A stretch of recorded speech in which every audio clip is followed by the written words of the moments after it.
Hello student, कैसे हैं आप सब। संध्या क्लासेज में आप सभी का स्वागत है। आज हम लोग पढ़ेंगे क्लास 10th क्षितिज बुक है, क्षितिज 2 हिंदी का बुक है, जिसका लेसन 2 पढ़ेंगे। राम लक्ष्मण परशुराम संवाद, तुलसीदास द्वारा लिखा ये कविता है। पहले हम लोग कवि परिचय के बारे में समझेंगे, उसके बाद फिर कविता का अर्थ समझेंगे। तुलसीदास जी का लिखा हुआ है राम लक्ष्मण परशुराम संवाद। तुलसीदास जी मानव प्रकृति के विविध रूप में इतना हृदयग्राही और संजीव वर्णन किया है कि वैसा विविधतापूर्ण वर्णन अन्य कोई भारतीय कवि नहीं कर सका है। ये मानव और प्रकृति के विभिन्न रूप का हृदय से सजीव वर्णन किया है। आज तक ऐसा कोई कवि नहीं हुआ है इनके जैसा वर्णन करने वाला। तुलसीदास को मानव जीवन का सूक्ष्म और सबसे सफल चितेरा कहा गया है। अगर इनको सफल चितेरा कहा जाए तो ये भी अतिशयोक्ति नहीं हो, यानी कोई बढ़ा चढ़ा कर नहीं कहा जा सकता है। तुलसीदास भारत के ही नहीं सारे संसार के महानतम कवियों में से हैं। पूरे विश्व के सबसे महान कवियों में इनकी गिनती होती है और इनके द्वारा रचित श्री रामचरितमानस मानव संस्कृति का अमर व्याख्यान है। तुलसीदास जी का जीवन के संबंध में कोई प्रामाणिक सबूत नहीं है, लोगों के द्वारा कहा गया है।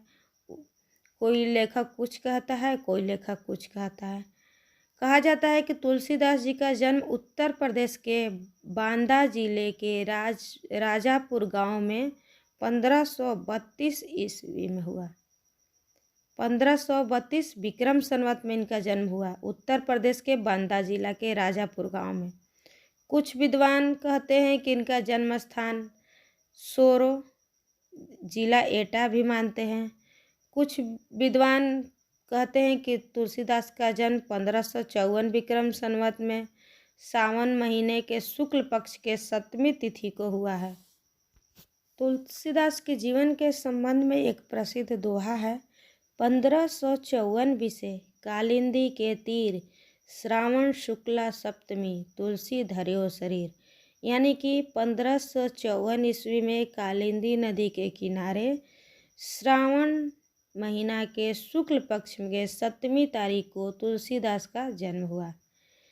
जनश्रुतियों के अनुसार तुलसीदास के पिता का नाम आत्माराम दुबे, यानी लोगों के अनुसार, कोई प्रामाणिक सबूत नहीं है, लोगों के कहने के अनुसार इनका पिता का नाम आत्माराम दुबे और माता का नाम हुलसी था।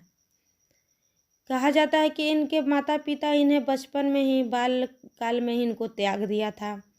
तुलसीदास का बचपन बहुत ही कष्ट से बीता और लालन पोषण पालन इनका एक संत किए जिनका नाम था नरहरिदास, और उन्होंने इन्हें ज्ञान और भक्ति के भी शिक्षा दिए थे। नरहरिदास उन्हीं की कृपा से तुलसीदास वेदांग, दर्शन, इतिहास, पुराण बहुत सारे रचनाएं किए और बाद में इनका विवाह पंडित दीनबंधु पाठक की पुत्री थी रत्नावली, उन्हीं के साथ होता है। और कहा जाता है कि रत्नावली इतनी रूपवती थी, इतनी सुंदर थी कि ये पत्नी के प्रति बहुत ही आसक्त हो गए थे, यानी बहुत ही प्रेम करते थे, नौछावर हो गए थे पत्नी के ऊपर। और इस पर एक बार वह अपने मायके चली जाती है तो ये भी उसके पीछे पीछे ससुराल पहुंच जाते हैं और पत्नी इनको भर्त्सना कहते हुए, दुत्कारते हुए कहती है कि लाज न लागत आपको दौरे आवहूँ साथ, कि आपको शर्म नहीं लगा कि मेरे पीछे पीछे आ गए।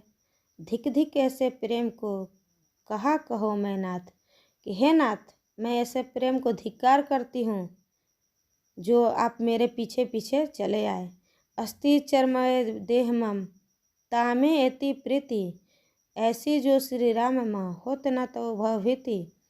ये तो अस्थि का, हड्डी मांस चमड़ा का शरीर है, इसमें इतना प्रेम करने की क्या ज़रूरत। अगर आपको प्रेम ही करना है तो श्री राम से करिए, उन्हीं में सब कुछ है। पत्नी इनको इस दोहे के माध्यम से धिक्कारती है और ये पत्नी की फटकार को सुन करके तुलसीदास सांसारिक मोह माया को त्याग देते हैं और विरक्ति हो जाते हैं, यानी संसार से मोह माया त्याग करके और संन्यास पे चले जाते हैं। और राम भक्ति की भावना इनके मन में जागृत होती है और 1631 विक्रम संवत में अयोध्या जाकर श्री रामचरितमानस की रचना करते हैं। बाकी अपना पूरा जीवन राम के गुणगान में ही बिता देते हैं। 1680 विक्रम में काशी में इनका निधन होता है। इनकी मृत्यु के संबंध में एक दोहा है। संवत 1680 80 गंग के तीर, श्रावण शुक्ला सप्तमी तुलसी तजियो शरीर, यानी संवत 1680 में गंगा नदी के किनारे श्रावण महीना के शुक्ल सप्तमी को तुलसी जी अपना शरीर को त्याग दिया। साहित्य के योगदान इनका देखा जाए तो इनका जो थे बहुत ही उच्च कोटि के कवि थे और राम के परम भक्त थे। इनके द्वारा रचित महाकाव्य श्री रामचरितमानस है। विनय पत्रिका है जो ईश्वर के प्रति इनके भक्त हृदय में दिखाता है। और बहुत सारी कृतियाँ हैं, 12 रचना का उल्लेख मिलता है। रामचरितमानस, विनय पत्रिका, कवितावली, गीतावली, कृष्ण गीतावली, दोहावली, जानकी मंगल, पार्वती मंगल, वैराग संदीपनी, भैरवे रामायण, रामाज्ञा प्रश्न और रामलला नच्छव। आगे हम लोग इस पाठ का, इस कविता का सारांश को जानेंगे। ये दोहा है, जब श्री राम धनुष तोड़ते हैं, सीता स्वयंवर होता है और धनुष शिव जी का धनुष तोड़ते हैं, उसी समय धनुष की आवाज़ को सुन करके तीनों लोग काँप उठता है। और परशुराम जी उस धनुष को तोड़ने के बाद जो हलचल होता है पृथ्वी पर, उसको सुन करके आते हैं।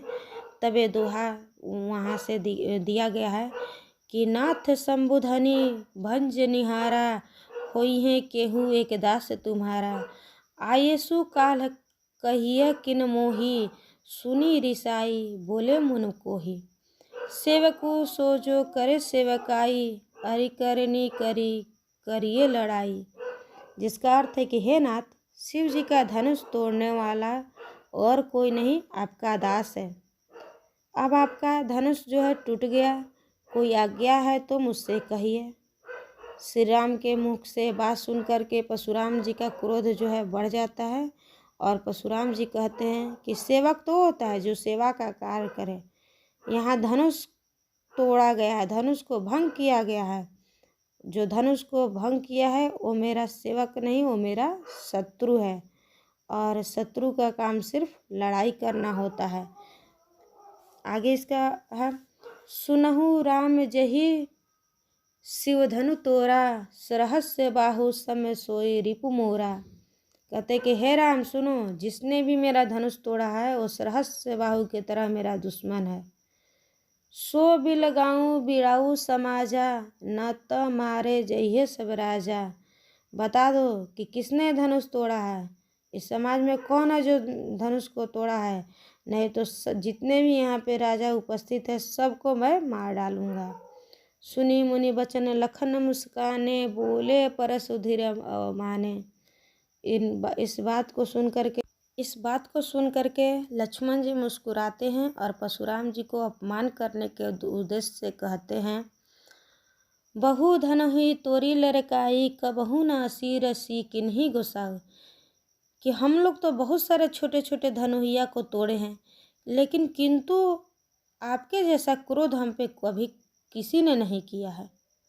यही धनु पर ममता के ही हो तू, सुनी रिसाई कहे भृंग कलेतु। कि आखिर इस धनुष में ऐसी क्या बात है जो आप पे इतनी ममता है। अब ये लक्ष्मण जी के बात सुन करके परशुराम जी और क्रोध से भड़क जाते हैं और क्रोधित हो जाते हैं और अपने भकुटी को ऊपर नीचे करने लगते हैं और कहते हैं, रे निरिप बालक काल बस बोलत मोहि न सांभर, धनु ही समय त्रिपुरा रिधुनि विद्युत संसार। और कहते हैं कि हे राजपूत, तुम काल के वश में हो इसीलिए तुम इस तरह बोलते हो, तुमको समझ में नहीं आ रहे हो। सारे संसार में प्रसिद्ध शिव जी का धनुष क्या तुम बचपन में तोड़े हो? ये सारे धनुषों के जैसा सामान्य नहीं है। लखन ने कहा, यसी हमरे जाना, सुनहु देव सब धनुष समाना। लक्ष्मण जी कहते हैं कि हे देव, सुनिए, आपके धनुष मेरे लिए तो सारा धनुष एक समान है।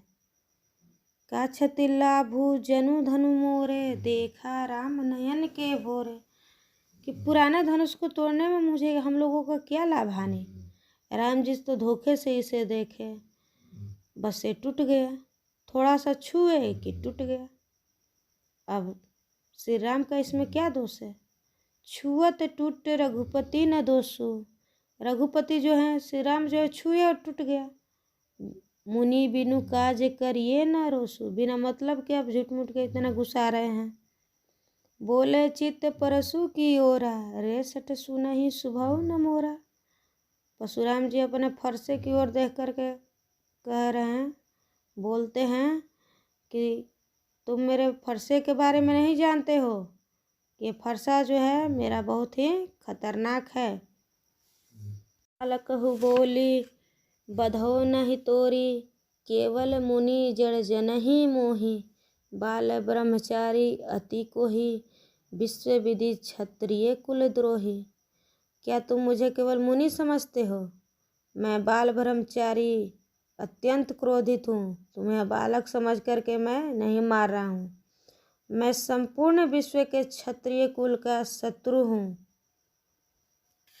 भुज बल भूमि धूप बुनि किन्ही, विपुल बार मही देव नदी नहीं। सहस्य बाहु भुज छेद निहारा, परशु बिलोकी महिप कुमारा। मैं अपनी भुजाओं के बल पे पूरे पृथ्वी को अनेक बार क्षत्रिय राजाओं से रहित कर दिया हूँ, उसे ब्राह्मणों को दे दिया है। हे राजपूत, मेरे इस फरसे को देखो, सहस्त्र बाहु की भुजाओं को मेरे फरसे ने काटा। मात पिता हूँ जनी सोच बच कर ही, कहसी महिष किशोर गर्दभन के अर्धभ दल, परशु मोरे अति घोर।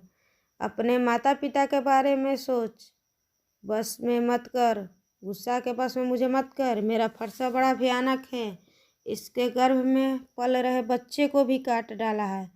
यह फरसा जो है बहुत ही निर्दयी है। और आगे हम लोग इसके बाद का पैरा पढ़ेंगे। धन्यवाद स्टूडेंट्स।